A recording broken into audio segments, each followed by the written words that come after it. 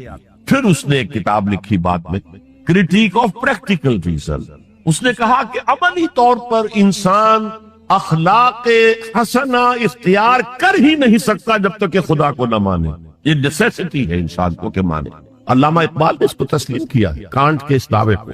وہ ان کی کتاب ہے reconstruction of religious thought in Islam, کہ کوئی منطقی دلیل خدا کے وجود کو ثابت نہیں کر سکتا۔ متکلمین نے کوششیں کی ہے لیکن دلیل کو کاٹ دیتی ہے، منطق کا توڑ کر دیتی ہے۔ وہ صرف قرآن نے لفظ آیت استعمال کیا جو میں نے بیان کیا۔ اس کائنات میں ہر شے اللہ کی نشانی، جیسے آپ کو اپنے کسی دوست کی دی ہوئی کوئی شے دیکھتے ہی دوست یاد آ جاتا، ایسے ہی آفاق و انفس میں اللہ کی نشانیاں، تمہارے اندر بھی اللہ کی نشانیاں۔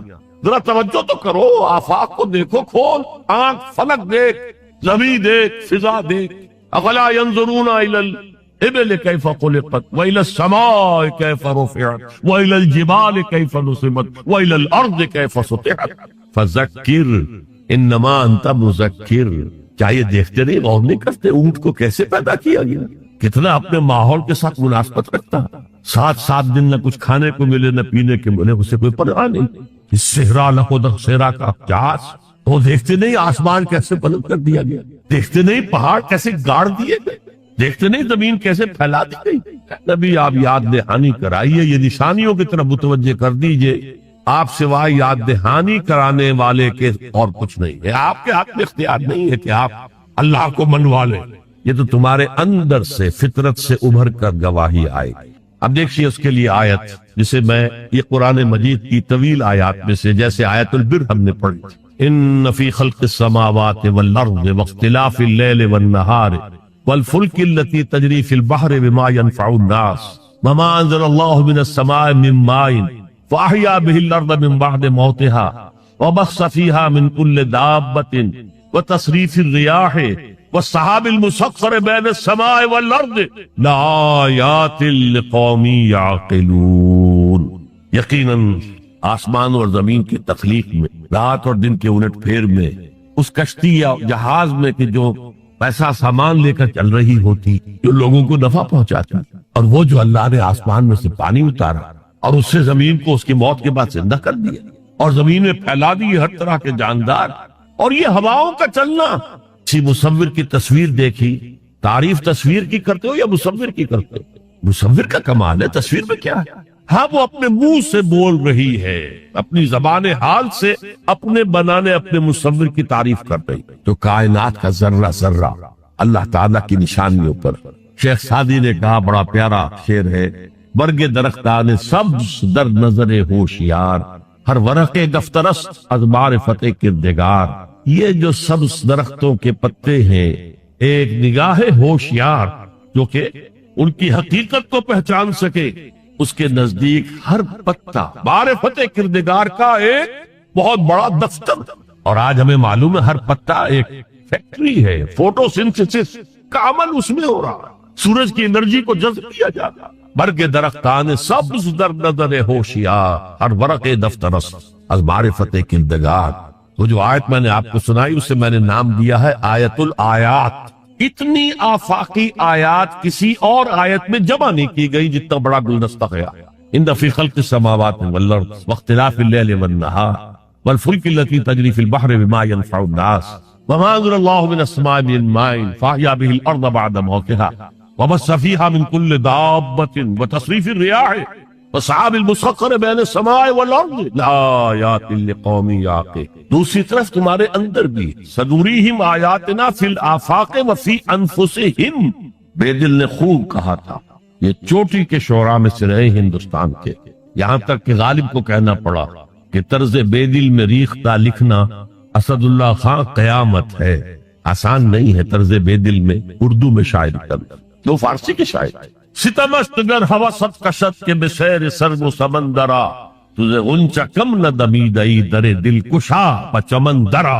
کتنے ستم کی بات ہے، تمہاری خواہش آمادہ کرتی ہے کہ چلو چمن میں دیکھو، پھولوں کی بہار دیکھو، درختوں کی بہار دیکھو، گھاس کے اوپر چہل قدمی کرو۔ ارے تم خود ایک پھول سے زیادہ کھلے ہوئے ہو، کبھی اپنے دل کا دروازہ کھول کر اس میں داخل ہو کر اپنے حسن معنوی کا مشاہدہ کر. ستمست گر حوست کشد کہ بے سیر سر و سمندرا تجھے غنچہ کم نہ دمیدائی دمکتا ہوا غنچہ ہو تم خود در دل کو شاب چمندرا. آیات الہیہ اندر بھی. اچھا ان آیات کے ذریعے سے اللہ کی پہچان ہو گئی, اللہ یاد آ گیا, تھا اندر موجود, اللہ کی علم اور معرفت موجود تھی, پردے آ گئے تھے, ظہور تھا. یا جیسے ایک جگہ کہا گیا کلا بل رانا علی قلوبہم, ان کے دلوں کے اوپر جو بھی بدکاریاں وہ کرتے رہے ہیں اس سے زنگ لگ گیا, حجابات آ گئے. شیخ علی حجویری رحمت اللہ علیہ جنہیں داتا گنج بخش کہا جاتا ہے, اگرچہ یہ لفظ نہیں کہنا چاہیے, انہوں نے کتاب کا نام کیا رکھا, کشف المحجوب, جو پردے میں آیا ہوا ہے, اوٹ میں آیا ہوا ہے, اسے کھولنا. تم اوٹ میں ہو, تمہارے اندر موجود ہے اللہ کی معرفت. البتہ اس کا ایک نتیجہ یہ نکلنا چاہیے اب تمہارے لیے محبوب ترین ہستی اللہ ہوگا. چنانچہ اس کی اگلی آیت جو ہے اس پورے تصور کو وَمِنَ النَّاسِ مَن يَتَّخِذُ مِن دُونِ اللَّهِ أَندَادًا يُحِبُّونَهُمْ كَحُبِّ اللَّهِ, لوگوں میں وہ بھی ہیں جو اللہ کے سوا کوئی مد مقابل گھڑ لیتے ہیں, پکڑ لیتے ہیں, اور ان سے وہ محبت کرنے لگتے ہیں جو اللہ سے کرنی چاہیے. اپنے نفسی کو معبود بنایا ہوا, دولت کو معبود بنایا ہوا, دولت پرست, سرپرست, نفس پرست, وطن کو معبود بنا لیا ہے, وطن پرست, قوم کو معبود بنا لیا ہے, قوم پرست, بہت چھلانگ لگائی تو انسان پرست یا انسان دوست, ہیومنزم, اور اس کو پوج رہے ہیں, اس کے لیے بھاگ دوڑ کر رہے ہیں. وَمِنَ النَّاسِ مَن يَتَّخِذُ مِن دُونِ اللَّهِ أَندَادًا يُحِبُّونَهُمْ كَحُبِّ اللَّهِ وَالَّذِينَ آمَنُوا أَشَدُّ حُبًّا لِلَّهِ, جو اللہ کو مان لیتے ہیں اور پہچان لیتے ہیں ان کی شدید ترین محبت اللہ کے ساتھ. یہ پہلا ہے ایمانیات کے ضمن میں, فطرت کی بنیاد پر اللہ کا پہچاننا, عقل کی بنیاد پر پہچاننا وہ ہر شے پر قادر ہے, ہر شے کا جاننے والا ہے, اس کی حکمت کامل ہے, اس کائنات کو دیکھو اور پہچانو, اس کی قوت میں کہیں کوئی کمی نظر آتی, اس کی حکمت میں کوئی کمی نظر آتی, کوئی شے تم کر سکتے ہو پوائنٹ آؤٹ کہ یہ کام یوں نہ ہوتا, یوں ہوتا تو بہتر ہوتا, یہ عقل پھر پہچانتی. لیکن اس کی ایگزسٹنس کے لیے یہ صرف ہماری اندرونی شہادت. اب آگے چلیے, اس سے اگلا قدم ہے ایمان بالآخرہ. عجیب بات ہے یہ کہ یہ جو میں نے آیت الآیات آپ کو سنائی, یہ سورہ بقرہ کے 20ویں رکوع کی پہلی آیت. دوسری آیت وہ ہے وَمِنَ النَّاسِ وَيَتَّخِذُ مِن دُونِ اللَّهِ أَندَادًا يُحِبُّونَهُمْ كَحُبِّ اللَّهِ وَالَّذِينَ آمَنُوا أَشَدُّ حُبًّا. سورہ آل عمران سورہ بقرہ کا جوڑا, اس کے بھی 20ویں رکوع کی آیت یہی ہے, لیکن مختصر. طویل تو آ چکی ہے بات وہاں, اب یہاں وہ مختصر. إِنَّ فِي خَلْقِ السَّمَاوَاتِ وَالْأَرْضِ وَاخْتِلَافِ اللَّيْلِ وَالنَّهَارِ لَآيَاتٍ لِأُولِي الْأَلْبَابِ. یقیناً آسمان اور زمین کی تخلیق میں اور رات اور دن کے الٹ پھیر میں نشانیاں ہیں اولو الالباب, عقل مندوں کے لیے. لب کہتے کسی چیز کا اصل مغز, لب لباب, ہماری پوری گفتگو کا لب لباب یہ. تو انسان کے لیے عقل سب سے بڑی شے ہے. ہمارے حیوانی وجود کی سب سے اونچی شے کیا ہے؟ عقل. تو وہاں کہا تھا لآیات لقوم یعقلون, یہاں کہا لآیات لأولی الالباب. they are equal. القرآن یفسر بعضہ بعضا. اگلی آیت دیکھیے, اگلا قدم. اللہ کو پہچاننے کے بعد اس کو یاد رکھو, مستحضر رکھو, اور حقیقت زندگی, حقیقت انسان, اس کی الجھی ہوئی ڈور کو سلجھانے کی کوشش کرو, مزید تفکر کرو, غور کرو آسمانوں اور زمین کی تصریف. الذین یذکرون اللہ قیاما وقعودا وعلی جنوبہم وَيَتَفَكَّرُونَ فِي خَلْقِ السَّمَاوَاتِ وَالْأَرْضِ رَبَّنَا مَا خَلَقْتَ هَذَا بَاطِلًا. یہ عقل ہے. وہ لوگ جو اللہ کو یاد رکھتے ہیں, بیٹھے ہوئے بھی, کھڑے ہوئے بھی, لیٹے ہوئے بھی, ہر حال. اسی کو کہتے ہیں ذکر کثیر. فَاذْكُرُوا اللَّهَ كَثِيرًا لَعَلَّكُمْ تُفْلِحُونَ. اللہ ذہن میں رہے, موجود رہے, مزید اس گتھی کو سلجھاؤ, کیونکہ ڈور تمہارے ڈور کا سرا ہاتھ میں آ گیا. الجھی ہوئی ڈور کا سرا ہاتھ میں نہ آئے تو وہ سلجھے گی نہیں. ایک سرا ہاتھ میں آ گیا تو اب آپ اس کو سلجھا لیں. وہ پہلا سرا ہاتھ میں آ گیا اللہ. اب اس اللہ کو ذہن میں مستحضر رکھتے ہوئے یتفکرون فی خلق السماوات والارض, آسمانوں اور زمین کی تخلیق میں وہ تفکر کرتے ہیں, غور کرتے ہیں, اور سوچ بچار کرتے ہیں, گہرائی میں اترتے ہیں, تو ایک حقیقت ان پر منکشف ہوتی ہے. ربنا ما خلقت ھذا باطلا, سبحانک فقنا عذاب النار، اے اللہ تو نے یہ سب کچھ بیکار اور بے مقصد پیدا نہیں کی، ہر شے میں حکمت ہے، ہر شے با مقصد ہے۔ سبحانک تو پاک ہے اس سے کہ کوئی بے مقصد شے پیدا کرے یا کوئی بے مقصد کام کرے۔ بے مقصد کام کرنے والوں کو آپ کہیں گے پاگل، ربنا ما خلقت ھذا باطلا۔ ایک اور جگہ آیا عبسا، تو نے یہ عبس پیدا نہیں کیا، بیکار پیدا نہیں کیا، بے مقصد پیدا نہیں کیا، ہر شے نتیجہ خیز ہے، ہر شے کے نتائج نکلتے، گھاس کا تنکا بھی بغیر حکمت کے نہیں۔ تو آپ غور کریں اس کائنات میں اس کا رول کیا ہے، گھاس کے تنکے کا بھی رول۔ سبحانک فقنا عذاب، اس سے ان کا ذہن منتقل ہوتا ہے آخرت کی طرف اور آخرت کے عذاب کی۔ کیوں، کیسے؟ اب یہاں فطرت اور عقل کا پھر امتزاج آپ دیکھیں۔ عقل نے فیصلہ کیا یہاں کوئی شے بے مقصد نہیں، نتیجہ خیز ہے۔ فطرت کہتی ہے نیکی نیکی ہے، بدی بدی ہے، اور ہونا تو یہ چاہیے کہ نیکی کا صلہ نیک ملے، اچھا ملے، بدی کا صلہ برا ملے، عقل کہتی۔ لیکن دنیا میں ہم دیکھتے ہیں کہ نیکوکار حلال کھانے والے بمشکل سوکھی روٹی کھا سکتے، استثناءات ہے، لیکن عام معاملہ تو یہی۔ حرام خور، دھوکہ دینے والے، سودی کاروبار کرنے والے، ہیروئن کا کاروبار کرنے والے، منشیات کا کاروبار کرنے والے، انسان کے صفری جنسی جذبات کو بڑھکا کر آمدنی حاصل کرنے والے، وہ عیش کر رہے ہیں۔ تو اصول تو یہ ہے کہ گندم از گندم پہ رویت جو سے جو، گندم سے گندم اگنی چاہیے، جو سے جو اگنا چاہیے۔ یہ کیا ہو رہا ہے؟ نیکوکاروں کو کیا ملا؟ نسل انسانی کا سب سے بڑا نیک انسان محمد صلی اللہ علیہ وسلم، اور کئی کئی وقت کے فاقے آتے تھے، ان کی نیکی کا کوئی صلہ دیا جا سکتا ہے دنیا میں سوائے اس کے کہ ان پر درود پڑھیں؟ اللہم صلی علی عبدک و نبیک و رسولک و خلیلک محمد و بارک وسلم، درود پڑھیں۔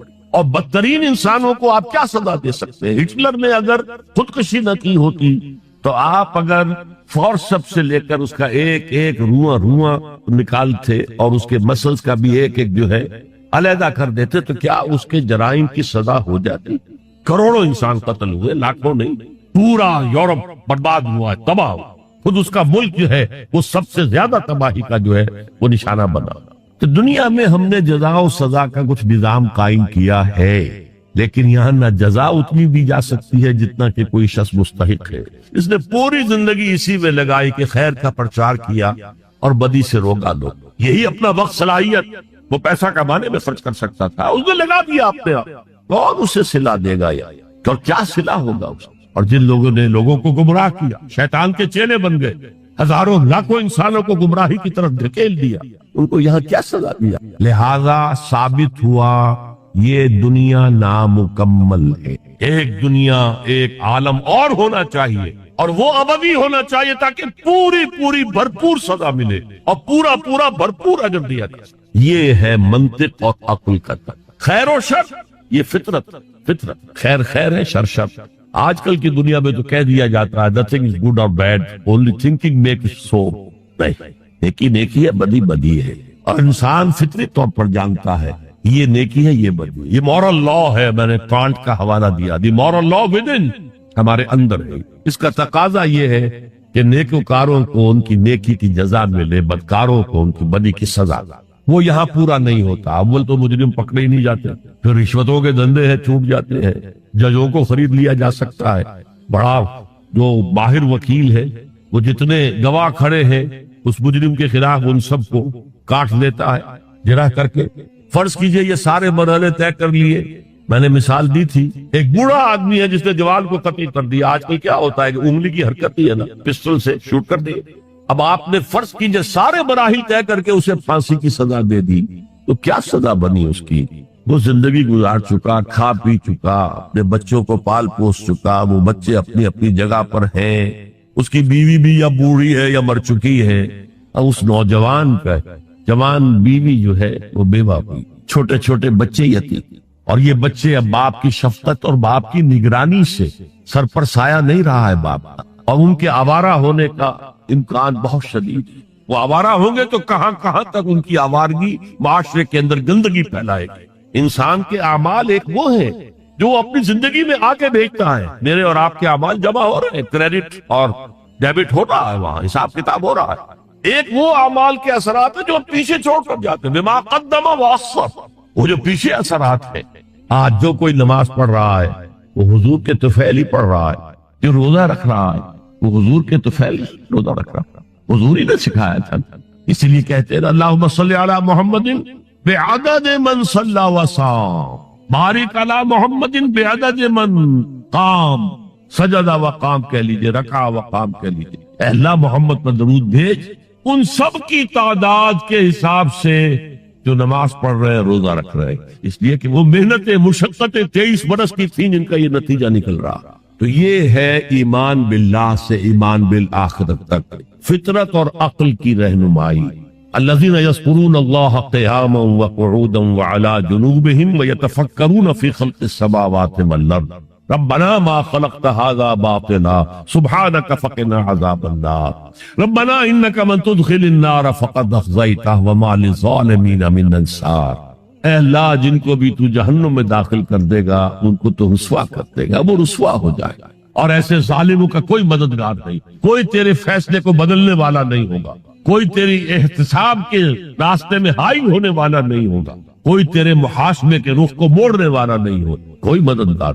اب غور کیجئے، جو شخص یہاں پہنچ گیا ہے عقل اور فطرت کی رہنمائی میں، اس کے کان میں آواز آئی کو اللہ کا بندہ ہے جو کہہ رہا ہے ایمان لاؤ اپنے رب پر، والہانہ رجوع کرے گا کہ نہیں؟ دیکھنا تقریر کی لذت کہ جو اس نے کہا میں نے یہ جانا کہ یہی میرے دل میں تھا۔ اگلی آیت کیا ہے؟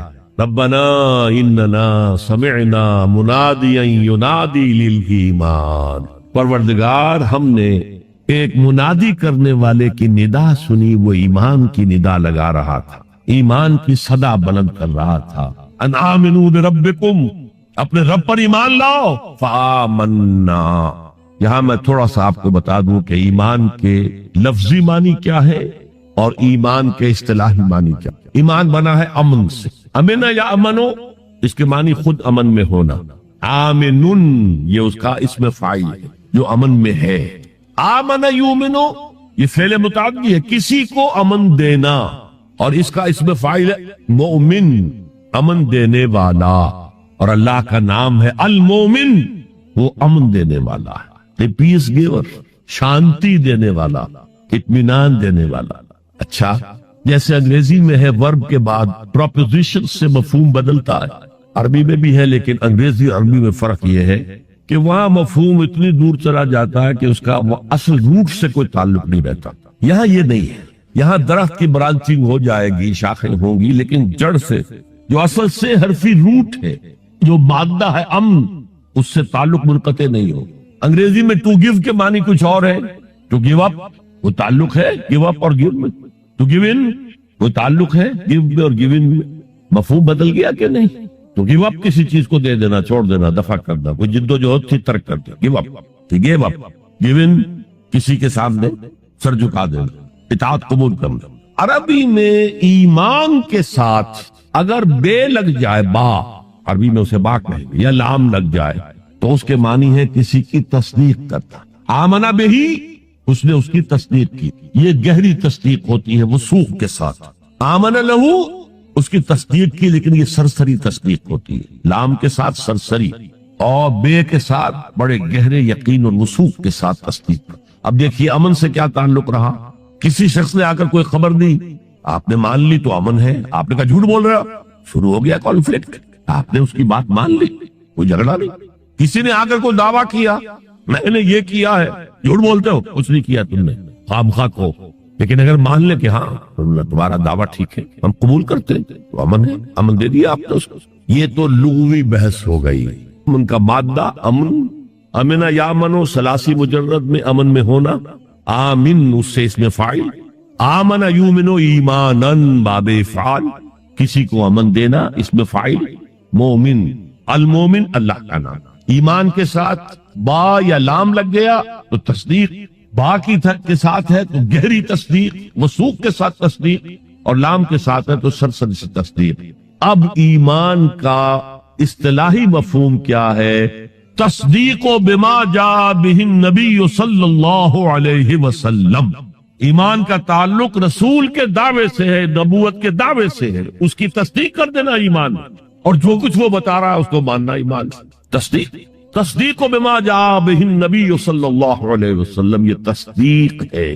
جو خبریں بھی وہ دے رہے ہیں صحیح ہے، وہ عالم آخرہ کی خبریں دے رہے ہیں، وہ عالم برزخ کی خبریں دے رہے ہیں، وہ اور خبریں دے رہے ہیں، آئندہ کی پیشن گوئیاں کر رہے ہیں، آئندہ کے حالات کی، سب کی تصدیق۔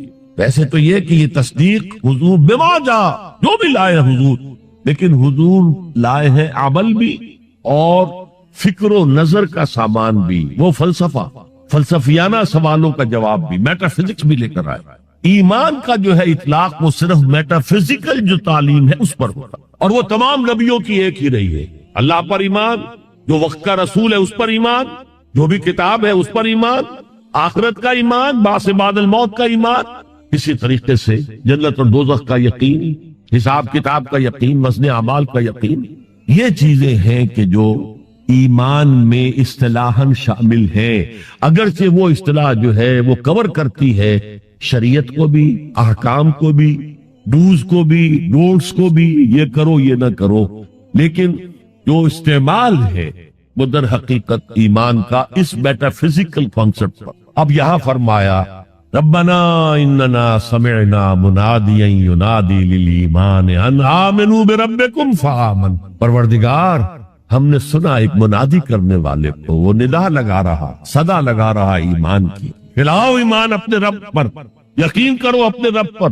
توثیق کرو اپنے رب کی، تصدیق کرو اپنے رب کی، فآمنا، تو ہم ایمان لے آئے۔ ربنا فاغفر لنا ذنوبنا، تو اے رب ہمارے گناہوں کو بخش، اب تک ہم غفلت میں تھے، جو کوتاہیاں سرزد ہوئی ہیں، جو خطائیں ہوئی معاف کر، وکفر عنا سیئاتنا، ہمارے دامن کردار پر جو داغ اور دھبے ہیں انہیں دور کر، ہٹا دے، اور ہمارے نامہ اعمال پر جو دھبے لگے ہوئے اللہ اسے دھو دے، ہمارے اعمال نامے کو پاک اور صاف۔ ربنا فاغفر لنا ذنوبنا وکفر عنا سیئاتنا وتوفنا مع الابرار، ہمیں وفات دی جو یعنی موت تک ہم اس پر قائم رہے، اور جو تیرے ابرار بندے ہیں بہت نیک، ان کے ساتھ ہمیں وفات دی۔ ربنا فاغفر لنا ذنوبنا وکفر عنا سیئاتنا وتوفنا، کیا تھا ہمارے ساتھ اپنے رسولوں کے ذریعے، تمہیں جنت دیں گے، ان میں یہ نعمتیں ہوں گی، تمہیں اللہ کا دیدار نصیب ہوگا، جو آخری نعمت اہل جنت کو ملے گی وہ دیدار الہی، یہ سب سے بڑی نعمت ہے، سب سے بڑی دولت۔ آتنا ما وعدتنا علی رسلک ولا تخزنا یوم القیامہ، اے اللہ قیامت کے دن ہمیں رسوا نہ کی۔ قرآن مجید میں آیا ہے حساب یسیر، آسان حساب، اللہم حاسبنا حسابا یسیرا، اے اللہ ہم سے آسان حساب، اور وہ آسان حساب حضور نے فرمایا کیا ہوگا؟ بس مقدمے کی فائل پیش ہوگی، سرسری سے اللہ نگاہ ڈالیں گے اور بس فارغ جاؤ۔ تو اے پروردگار ہمیں دیجو وہ سب کچھ جس کا تو نے ہم سے وعدہ کیا اپنے رسولوں کی وساطت سے، ولا تخزنا یوم القیامہ انک لا تخلف المیعاد، یقیناً تو اپنے وعدے کی خلاف ورزی کرنے والا نہیں ہے۔ ہمیں اندیشہ ہے کہ ہم ان وعدوں کا مصداق بن سکیں گے کہ نہیں، تو اپنے وعدے کے خلاف کرنے والا نہیں، لیکن یہ کہ ان وعدوں کا مصداق بننا، ان وعدوں کا مستحق قرار پانا جو ہے، ہمیں اگر شک ہے تو اس میں ہے، انک لا تخلف المیعاد، ہمیں کوئی اندیشہ نہیں ہے کہ تو اپنے وعدے سے پھر جائے۔ اب یہ لوگ اس طریقے سے سلیم الفطرت سلیم العقل انسان، فطرت کے اشاروں اور عقل کی رہنمائی میں سفر کرتے ہوئے یہاں تک پہنچے، اور پھر نبی کی آواز پر انہوں نے لبیک کہا۔ ان کی سیرت و کردار کا نمونہ کیا ہے؟ یہ لوگ وہ نہیں ہو سکتے جو ایمان لانے کے بعد گھروں میں بیٹھ رہے ہیں، ان میں آگ بھر گئی ہے، اب وہ اللہ کے دین کے لیے، اس دعوت کو پھیلانے کے لیے تن من دھن لگا رہا۔ لہذا اس دعا کا جو جواب، یہ بڑی عظیم دعاؤں میں سے ہے، اور سورہ بقرہ اور سورہ آل عمران کے جوڑے ہونے کی ایک علامت یہ بھی ہے، جیسے دونوں کا آغاز الف لام میم سے ہوتا، دونوں کے شروع میں قرآن کی عظمت کا بیان، دونوں کے اختتام پر عظیم دعائیں ہیں۔ ربنا لا تؤاخذنا ان نسینا واخطانا، بڑی لمبی دعا، یہاں پر بھی یہ 3 آیتیں ہیں، لیکن فرمایا فاستجاب لهم ربهم، ان کے رب نے ان کی دعا قبول کر، انی لا اضیع عمل عامل منکم، کہ میں تم میں سے کسی عمل کرنے والے کے کسی عمل کو ضائع کرنے والا نہیں ہوں، من ذکر او انثی، چاہے وہ مرد ہو چاہے عورت۔ یہاں یہ مساوات مرد و زن کا جو قرآنی نظریہ اس کو سمجھ گئی، بحثت یہ انسان دونوں برابر ہیں، شرف انسانیت میں برابر کے شریک، مرد اونچا نہیں افضل نہیں، عورت نیچی نہیں گھٹیا نہیں. اخلاقی میدان میں دونوں برابر. جو میں نے انگریزی کی نظم سنائی تھی, no mysteries here, no special boon for the high and not for the low. نہیں, charities that soothe and bless and heal are scattered over the main like flowers. برابر. روحانی ترقی میں برابر ہے, صدیقیت میں برابر ہے. صرف نبوت عورت کو نہیں ملتی, اس لیے کہ نبوت کا فرض ادا کرنا بہت کٹھن ہے. جو معاشرے کی طرف سے مشرکانہ اور کافرانہ ماحول کی طرف سے جو پھر پریشر آتا ہے, جو پرسیکیوشن ہوتی ہے, جو ٹارچر ہوتا ہے عورتوں کے لیے, اس کا برداشت کرنا آسان نہیں. لیکن پھر بھی صحابیات نے اس کی مثالیں قائم کی. تاہم نبوت کی ذمہ داری, بھاری ذمہ داری, جس کو خود اللہ نے فرمایا اِنَّا سَنُلْقِي عَلَيْكَ قَوْلًا ثَقِيلًا, اے نبی ہم آپ پر ایک بہت بھاری بات ڈالنے والے, بہت بھاری. ان تمام اعتبارات سے مرد اور عورت میں کوئی فرق نہیں. من ذکرٍ و انثیٰ, جو نیکی عورت کمائے گی اس کے لیے, جو غلطی کرے گی, خطا کرے گی, گناہ کرے گی, اس کا وبال اس پر ہے. جو نیکی مرد کمائے گا وہ اس کے لیے, جو غلط کام کرے گا اس کا وبال اسی پر. من ذکرٍ و انثیٰ, اور یہاں بڑا پیارا لفظ آیا ہے بعضکم من بعض. تمہیں فرق کیسے ہو سکتا ہے, تم ایک دوسرے میں سے ہو. ایک ہی باپ کے نطفے سے تو بیٹا بھی ہے, بیٹی بھی ہے, اور ایک ہی ماں کے رحم میں تو پرورش پائی ہے, بیٹے نے بھی اور بیٹی نے بھی. اونچ نیچ کیسے ہو جائے گی؟ ان سطحوں پر قرآن سب سے زیادہ مدعی ہے مساوات مرد و زن کا. لیکن ذمہ داریاں معاشرے میں کیا ہوگی, دونوں کا دائرہ کار کیا ہوگا, ان کی جسمانی ساخت, ان کی نفسیاتی ساخت کے اعتبار سے ان کے فرائض, یہ چیزیں, اور خاص طور پر جو معاشرے کی یونٹ ہے, معاشرے کی اینٹ ہے, فصیل بنی ہوئی ہے اینٹوں سے. اینٹیں کمزور ہوں گی تو فصیل کمزور ہوگی. تو یہ جو ایک اینٹ ہے, ایک فیملی ہے, اس فیملی کے ادارے کو مستحکم رکھنے کے لیے اس کا head of the state, head of the institution ایک ہی ہوگا, اور وہ مرد ہے, عورت نہیں ہوگی. ایک مرد اور ایک عورت, when they enter into agreement of marriage, یہاں پر عورت کا کام ہوگا شوہر کی تابع داری کر. میں تو حیران ہوا تھا جب میں نے اخبار میں پڑھا, جب سارا فرگوسن اور پرنس اینڈریو کی شادی ہونے والی تھی, اور یہ سارا فرگوسن جو تھی بڑی نٹ کھٹ قسم کی عورت تھی, لڑکی تو کیا تھی, وہ عورت تھی. تو اس کا ایک انٹرویو آیا تھا شادی سے پہلے. I'm not going to say, I'm not that timid type of woman, I'm not going to say I will obey him. اس سے معلوم ہوا کہ عیسائیوں کی شادی میں وہاں تو معاملہ پردے کا نہیں ہے, لڑکا لڑکی دونوں سامنے کھڑے, پادری کے سامنے ایجاب و قبول دونوں کا اعلان ہو رہا, اور وہاں کہنا پڑتا ہے اسے I will obey him, میں اس کی اطاعت کروں. قرآن بھی کہتا ہے الرجال قوامون علی النساء, مرد حاکم ہیں عورتوں پر. فصالحات و قانتات, تو نیک عورتیں وہ ہیں جو اطاعت کرنے والی. بہرحال یہ بعضکم من بعض سے میں نے آپ کے سامنے رکھا کہ کوئی اونچ نیچ بنیادی نہیں ہے, وہ انتظامی اونچ نیچ ہے. تمام انسان برابر ہے, لیکن دفتر میں ایک آفیسر ہے, ایک چپڑاسی ہے. As human beings they are equal, as citizens of state they are equal. ایک ہی ووٹ افسر کا بھی ہے, ایک ہی ووٹ چپڑاسی کا بھی ہے, لیکن وہاں دفتر میں افسر افسر ہے, چپڑاسی چپڑاسی ہے. اچھا, اب آ رہا ہے وہ نقشہ ایک کردار کا, جو صدیقین کی صفت کے لوگ ہوتے ہیں, جو اس طرح والہانہ لبیک کہتے ہیں نبیوں کی دعوت پر.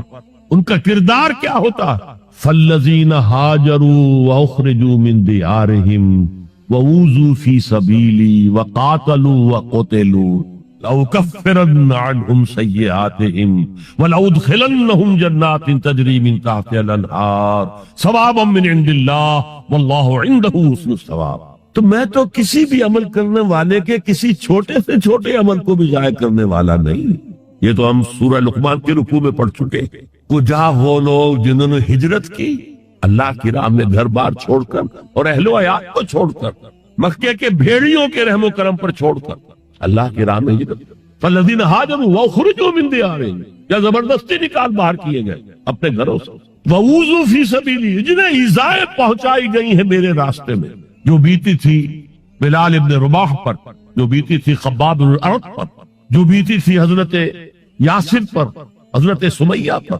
فالذین ہاجروا واخرجوا من دیارہم وَأُوذُوا فِي سَبِيلِي وَقَاتَلُوا, پھر انہوں نے قتال کیا میری راہ میں, فَقُتِلُوا, اور قتل بھی ہوئے, جانے بھی دی. لَأُكَفِّرَنَّ عَنْهُمْ سَيِّئَاتِهِمْ, میں لازماً, یہ نون مشدد فعل مضارع کے آخر میں لا فعلن اور شروع میں لام زبر کے ساتھ، میں یہ ضرور کروں گا، لاقتلن جو کہا تھا لاقتلنک، یہ قابیل نے حابیل سے کہا میں تجھے لازماً قتل کر دوں، تو یہ انتہائی طاقت، لأکفرن عنہم سیئاتہم، میں لازماً ان سے ان کی برائیوں کو دور کر دوں، اور دونوں معنی ہوں گے، اگر ان کے کردار پر پچھلی زندگی کی وجہ سے کوئی داغ دھبے ہیں، کوئی عادتیں بری ہیں، میں صاف کرتا ہوں، دھو کے ان کا دامن کردار سفید کرتا ہوں، اور ان کے نامہ اعمال پر اگر کوئی دھبے لگے ہوئے ہیں، کوئی خطاؤں اور گناہوں کا کوئی داغ لگے ہوئے ہیں، انہیں بھی دھو دوں، لأکفرن عنہم سیئاتہم وَلَأُدْخِلَنَّهُمْ، اور لازماً داخل کروں گا ان سب کو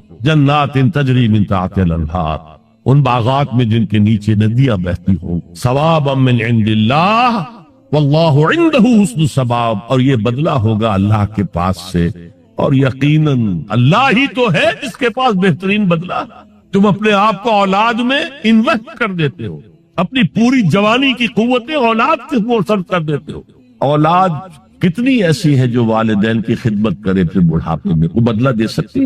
ہاں، اللہ کے لیے جو کرو گے اس کا بدلہ محفوظ ہے، اور کسی کے لیے جو بھی کچھ کرو، انگلستان کی ہسٹری میں آتا ہے ایک وزیر تھا بادشاہ کا، اور وہ بڑا خزانے کو بھرنے کے لیے کسی کو سادہ کرو، تم بڑے بخیل معلوم ہوتے ہو، تمہارے پاس بہت پیسہ ہوگا، دو بادشاہ کے لیے اتنے پیسے نکالو، اور کسی کو دیکھا ذرا اچھے لباس میں اور جاہو حشمت میں، تمہارے پاس بڑی دولتیں نکالو، خزانہ بڑھتی ہے۔ بڑھاپے میں وہی بادشاہ جو ہے اس نے اسے جیل میں ڈالا، تو اس نے کہا had I served God as I served the king، اگر میں نے خدا کی وہ خدمت کی ہوتی جو میں نے بادشاہ کی ہے، تو وہ مجھے میرے اس بڑھاپے کی عمر میں اس طرح ذلیل و خوار نہ کر، کون بدلہ دے گا؟ واللہ عنہ، یہ بھی حسد کا اسلوب ہے کہ زید عالم ہے، اور بھی ہو سکتے زید ہی عالم ہے، باقی نہیں ہے، واللہ عنہ، یقیناً صرف اللہ کے پاس ہے حسن ثواب، اچھا بدلہ، بھرپور بدلہ، پورا کا پورا بدلہ، وہ صرف اللہ کے پاس۔ تو یہ ہے ایمان کا تعلق عقل اور فطرت کے ساتھ، اور پھر جو اس قسم کے لوگ ہوتے، اس سب لوگوں کا معاملہ نہیں ہے، یہ سابقون الاولون کا معاملہ، یہ صدیقین کا معاملہ، باقی جو ان کی پیروی کرتے ہیں، ان کو دیکھ کر ان میں تو ہمت اتنی ہوتی، ہر کے بعد آباد، اب جو ہو جائے، میں کشتی دریا میں ڈال چکا، لیکن اب یہ جلے گی، تیرے گی تو ہم تیریں گے، ڈوبے گی تو ڈوبے گی، یہ کردار۔ کچھ لوگ ہوتے ہیں جن میں اتنی ہمت نہیں ہوتی، وہ پہلے دیکھ لیتے کچھ لوگ چل رہے ہیں آگے، والذین اتبعوہم بإحسان، جو ان کی پیروی کرتے ہیں، ان کے پیچھے آتے ہیں، لیکن آتے ہیں حسن نیت کے ساتھ، ان کے اندر کوئی فریب کا ارادہ نہیں۔ تو یہ جو صدیقین ہیں، ان کی سیرت و کردار کا یہ نقشہ، فالذین ہاجروا واخرجوا من دیارہم واوذوا فی سبیلی وقاتلوا وقتلوا لأکفرن عنہم سیئاتہم ولأدخلنہم جنات تجری من تحتہا الانہار ثوابا من عند اللہ واللہ عنده حسن الثواب۔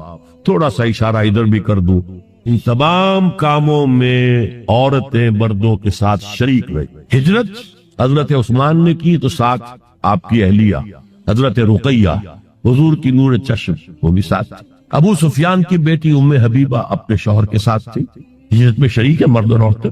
یہ دوسری بات ہے کہ وہاں جا کر حبشہ میں ان کا شوہر مرتد ہو گیا، عیسائی ہو گیا، شراب کا بہت رسیہ تھا، ویسے شراب حرام نہیں تھی ابھی اسلام میں بھی، لیکن اسے وہ ملتی نہیں تھی جب تک کہ وہ عیسائیوں کے ساتھ ان کی مجلس میں شریک نہ ہو۔ یہی وجہ ہے کہ پھر ام حبیبہ کو پیغام حضور نے مدینے سے بھجوایا ہے، اور نکاح ہوا ہے ان ایبسنشیا، نجاشی نے خطبہ نکاح بھی پڑھا ہے اور مہر بھی حضور کی طرف سے ادا کی، شریک تھی عورتیں اور مرد۔ پہلا قتل جو ہوا ہے وہ دو میاں بیوی کا، حضرت یاسر رضی اللہ تعالی عنہ، حضرت سمیہ رضی اللہ تعالی عنہ شریک ہے۔ جہاد میں جہاد کی ذمہ داری جیسے نبوت کی ذمہ داری عورتوں پر نہیں رکھی گئی، اسی طرح قتال کی بھی ذمہ داری تو عورت پر نہیں رکھی گئی، لیکن عورتوں نے حصہ لیا ہے۔ ایک تو انڈائریکٹ حصہ، حضرت خنسا نے 7 بیٹے اللہ کی راہ میں شہید کرائے، جس کا کریڈٹ حضرت خنسا کو جائے گا کہ نہیں رضی اللہ تعالی عنہ۔ تو یہ بھی ایک شانہ بشانہ چلنے کا معاملہ ہے، دنیاوی معاملات نہیں، دین کے معاملے میں، لیکن شریعت کے ستر اور حجاب کے احکام کو ملحوظ رکھتے ہوئے عورتیں بھی دین کا کام کریں اور مرد بھی دین کا کام کریں۔ اقول قولی ھذا واستغفر اللہ لی ولکم ولسائر المسلمین والمسلمات۔ جزاک اللہ ڈاکٹر اسرار احمد صاحب۔ سامعین کرام، اب میں سوال و جواب کے سیشن میں سب سے پہلے اس بہن کے سوال کو آپ کے سامنے رکھ رہا ہوں جس نے ابھی حال ہی میں اسلام قبول کیا ہے.